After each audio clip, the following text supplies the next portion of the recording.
সারা রাত ধরে একটুও ঘুম হয়নি রানিমার। ওর শুধু মনে হচ্ছিল পায়েল বেটি ঠিক আছে তো। বিছানায় উঠে বসল রানিমা। পায়েলের কাছে তো মোবাইলটা আছেই, কই পায়েল তো আমাকে একবার ফোন করলেও পারত। ও তো খুব ভালো করেই জানে ওর জন্য আমার খুবই চিন্তা হয়। এটা জানার পরেও এখনও ওর কোনো খবর নেই কেন? ভোরবেলা ঘুম থেকে উঠেই রানিমা আগে তনুকে ডেকে পাঠালো। তনু ঘুমের চোখটা ডলতে ডলতে কোনো রকমে রানিমার ঘরে এসে, কি গো মাসি, এত সকালে তুমি আমায় আবার কিসের জন্য ডাকলে? এখন কিন্তু আমি কোনো কাস্টমার সামলাতে পারবো না বলে দিলাম। এমনিতেই সারাটা রাত ধরে গতরটা নাড়িয়ে তারপর একটু আগেই রুমে গিয়ে সবেমাত্র শুয়েছিলাম।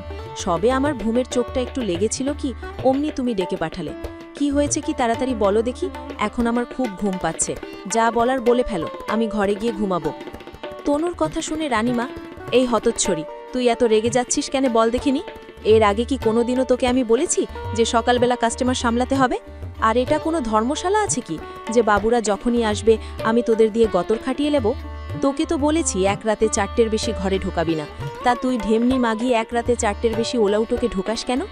তনু, কি করব মাসি, দিনকে দিন খরচ যা বাড়ছে, তাছাড়া আমিও বার কতদিন এই অন্ধকার ঘরে জীবন কাটাবো বলতে পারো? আমারও তো মাঝে মধ্যে ইচ্ছা হয় মুক্তি নিয়ে মুক্ত বাতাসে ডানা মেলে উঠতে। তাছাড়া পায়েল আমায় বলেছে একটা থোক টাকা জমিয়ে নিয়ে আমাকে আর তোমায় নিয়ে এই অন্ধকার দুনিয়া থেকে অনেক দূরে চলে যাবে, যেখানে থাকবে না কোনো পিশাচের উপদ্রব, যেখানে মানুষকে মানুষ বলে গণ্য করা হবে, যেখানে আমরা গিয়ে দুমুঠো আধপেটা খেয়ে থাকলেও শান্তিতে জীবনযাপন করতে পারবো। মাসি, তুই কি যে বলিস তনু, আমরা হলাম গিয়ে অভাগী, বুঝেছিস? আমাদের নিজেদের জাতের কোনো ঠিক নেই, তাও আবার বেশ্যা। সে আমরা যেখানেই গিয়েই থাকি না কেন আমাদের গায়ের গন্ধটা শুকতে শুকতে বাবুরা সেখানেও ঠিক পৌঁছে যাবে। আর আমি তো এখানেই খুব ভালো আছি। এই দেখ না, কিছু পুলিশ এখনও আমার হাতেই আছে, একটা ফোন করলেই লোক পাঠিয়ে খোঁজ খবর নেবে। আর আছে কিছু পয়সাওয়ালা পেটমোটা বাবু, যারা কিনা আমাদের এই দরপচা শরীরের জন্যই অঢেল টাকা উড়িয়ে যাবে। সে তুমি যাই বলো না মাসি, তোমার যদি এখানেই থেকে পচে গলে মরতে হয় তাহলে তুমি থাকো গিয়ে, কিন্তু আমি আর পায়েল মোটেই এখানে থাকবো না, এই তোমায় বলে দিলাম। মাসি, আচ্ছা আচ্ছা, সে পরে দেখা যাবে। তোকে যে জন্য আমি ডেকে পাঠালাম, রাতের মধ্যে একবারও কি পায়েল তোকে ফোন করেছিল? তনু, কই না তো, পায়েল তো আমায় একবারও ফোন করেনি, আর করবেই বা কেন? ওর যদি কোনো দরকার হয় তাহলে তো ও তোমায় আগে ফোন করবে। কেন, কিছু হয়েছে নাকি পায়েলের? তুমি ওর নাম্বারে একটা ফোন করে দেখো না মাসি। মাসি আর চোখে তনুর দিকে তাকিয়ে, কিছু হবে মানে? তুই কি বলতে চাইছিস কি? তনু, আজ্ঞে মাসি, সেরকম কিছুই না। তুমি এত সকালে আমায় ডেকে পাঠালে আর এখন আমায় জিজ্ঞেস করছো পায়েল ফোন করেছিল কিনা, তাই ভাবলাম কিছু একটা। তনুর পুরো কথা শেষ করার আগেই, মাসি, ঢেমনি মাগি, তোর ওই ছোট মাথায় বেশি জোর লাগাস না, বুঝেছিস? যা, তুই গিয়ে শুয়ে পড়। সারা রাত গতর নাড়িয়েছিস, তোর গতরে এখনও ব্যথা আছে, তাই তোর এখন আর মাথা কাজ করবে না। তনু মাসির দিকে তাকিয়ে নিজের মাথাটা একটু চুলকে নিয়ে, আচ্ছা মাসি, আমি তাহলে ঘরে যাচ্ছি। পায়েল যদি ফোন করে আমায় একটু জানিও। আচ্ছা ঠিক আছে, পায়েল বেটি ফোন করলে আমি তোকে জানাবো। ও হ্যাঁ, যাওয়ার সময় আমার দরজাটা লাগিয়ে দিয়ে যাবি।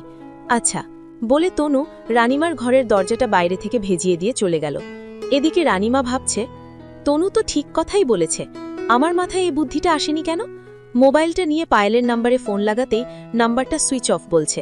রানিমা আবার একবার ট্রাই করল, কই, সেই একই কথা বারবার বলেই চলেছে, সুইচ অফ। পায়েলের চিন্তায় রানিমার কপাল বেয়ে ঘাম ঝরতে লাগল। রানিমা পায়েলের মুখটা ভাবছে, যখন ছোট ছোট পা নিয়ে পায়েল এই বেশ্যাপট্টিতে এসেছিল নিশ্চয়ই কোনো ভালো ঘরের মেয়ে হবে। কপালের দোষে ওকে এই গর্তে এসে উঠতে হয়েছিল। আমি যতদিন পেরেছিলাম পায়েল বেটিকে আঁকড়ে রেখে দিয়েছিলাম। কিন্তু কথায় আছে, যেখানে বিড়ালের বাস সেখানে মাছের টুকরো থাকা তো খুব মুশকিল। মাছ তো অনেক দূরের কথা, মাছের কাঁটাও অবশিষ্ট বেঁচে থাকে না। অনেক বাবু এসেছিল চড়া দামে পায়েলকে কেনার জন্য, কিন্তু আমি জানি পায়েলকে নিয়ে গিয়ে ওর উপর খুব অত্যাচার করবে। এর থেকে এখানেই খুব ভালো আছে পায়েল বেটি। পায়েলের কথা ভাবতে ভাবতে একটু অন্যমনস্ক হয়ে গেছিল রানিমা। হঠাৎ করে মোবাইলটা বেজে উঠতেই রানিমা একটু হচকচিয়ে গেল। ফোনটা রিসিভ করতে গিয়ে রানিমার হাত থেকে মোবাইলটা মেঝেতে পড়ে গেল। মেঝে থেকে ফোনটা তুলেই ফোনটা রিসিভ করে কানে নিতেই, হ্যালো, আমি বলছি।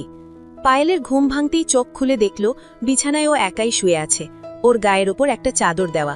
বিছানায় উঠে বসে পায়েল ভালো করে চোখ দুটো কচলে নিয়ে চাদরটা তুলে একটু দেখে নিল। কই, আমি তো এখনও সেই ড্রেসটাই পরে আছি যেটা আগের রাতে পরে এসেছিলাম। তাহলে কি আমার ড্রেসের ওপর থেকেই আমায় না, তাহলে তো আমার একটু হলেও ব্যথা লাগতো। কাল রাতে ঘুমিয়ে পড়লাম বলে বাবু আবার রেগে গিয়ে কিছু না করেই চলে গেল না তো? তাহলে এখন কি হবে? বাবুজি আমায় একটা টাকাও দেবে না। আমার মনে হয় আর ছুটি নেওয়াও হবে না। এখন বাড়ি গিয়ে মাসিকে আমি কি বলবো? মাসি টাকা না পেলে তো আমায় জিজ্ঞেস করবে, তখন আমি কি উত্তর দেব? বলবো আমি খেয়ে দিয়ে ঘুমিয়ে পড়েছিলাম, তাই বাবু কিছু না করেই মাঝরাতে চলে গেছে। দূর, আমার কিছুই ভালো লাগছে না। কেন যে আমি ঘুমিয়ে পড়লাম? আমার যত মরণের ঘুম, সেটা রাতেই আসতে হলো।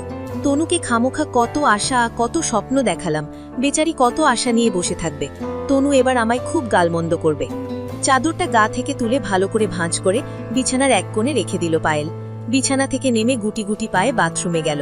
বাথরুমে ঢুকে মুখটা ভালো করে ধুয়ে নিল। বাথরুমের দেওয়ালে লাগানো আয়নার দিকে তাকিয়ে, উফ, রাতের বেলা খুব আরামে ঘুমিয়েছি। এরকম ঘুম যদি মাঝে মধ্যেই দিতে পারি তাহলে বেশ ভালোই হবে। চুড়িদারটা একটু কুঁচকে যায় দেখে হাত দিয়েই চুড়িদারটা একটু ঠিক করে নিল পায়েল। ওর চুলগুলো এলোমেলো হয়ে গেছে। হাত দিয়েই চুলটা একটু ঠিক করে নিয়ে বাথরুম থেকে বেরিয়ে আসলো। তারপর রুমের লাগোয়া ব্যালকনিতে এসে দাঁড়ালো। ব্যালকনিতে দাঁড়িয়েই আশেপাশের বড় বড় বিল্ডিংগুলো দেখতে লাগলো পায়েল। এত উঁচু বিল্ডিং একসাথে দেখে ওর খুব ভালো লাগছে। আমার যদি একটা স্বামী থাকতো আর তার খুব বড় একটা বাড়ি থাকতো, তাহলে কি মজাই না হতো। আমার কাছে সারাক্ষণ শুধু বায়না করত, আজ এটা খাবো, কাল ওটা করে দেবে। আমিও বলতাম, দাঁড়াও পতিদেব, আগে আমি দেখি চেষ্টা করে পারি কিনা। এর মধ্যেই কলিং বেলের আওয়াজ শুনে ঘরে এসে দরজাটা খুলে দিল পায়েল। ভেবেছিল রাতের ওই লোকটা হবে, কিন্তু হোটেলের ওয়েটার খাবার নিয়ে দাঁড়িয়ে আছে দেখে, ওয়েটার, ম্যাডাম, আপনার ব্রেকফাস্টটা। পায়েল ব্রেকফাস্টের প্লেটটা হাতে নিয়ে ওয়েটারের দিকে হাঁ করে তাকিয়ে আছে। ম্যাডাম, আপনার যদি আর কিছু লাগে তাহলে আমাদের রিসেপশনে ফোন করে বলবেন, আমি দিয়ে যাব। পায়েল মাথা নেড়ে হ্যাঁ বলতেই ওয়েটারটা চলে গেল। দরজাটা বন্ধ করে দিয়ে খাবারের প্লেটটা টেবিলের ওপর রেখে, উফ, অনেক বেলা হয়ে গেছে আর আমি এখনো পর্যন্ত বাড়ি যেতে পারলাম না। ওদিকে মাসি হয়তো আমার জন্য খুব চিন্তা করছে। আমি বরং মাসিকে ফোন করে জানিয়ে দিই। মোবাইলটা বিছানায় দেখতে না পেয়ে একটু চিন্তায় পড়ে গেল পায়েল।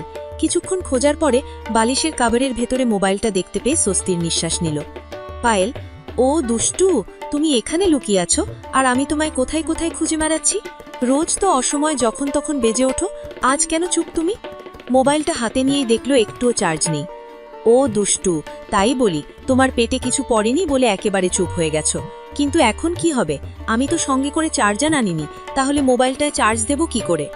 উফ, এদিকে আমার খুব খিদেও পেয়ে গেছে। কথায় আছে, যার শুরু ভালো হয় তার শেষও ভালো হয়, কিন্তু আমি তো শুরুটাই ঘুমিয়েই কাটিয়ে দিলাম।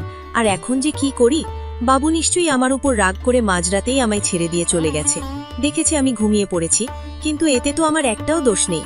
আমি আগেই বাবুকে বলেছিলাম যা করার আমি জেগে থাকতে থাকতে করে নিতে, কিন্তু উনি নিজেই জেচে পড়ে আমায় একটু ঘুমিয়ে নিতে বলেছিল। এখন কি হবে? আমি বরং আগে একটু পেট পুজো করে নিই।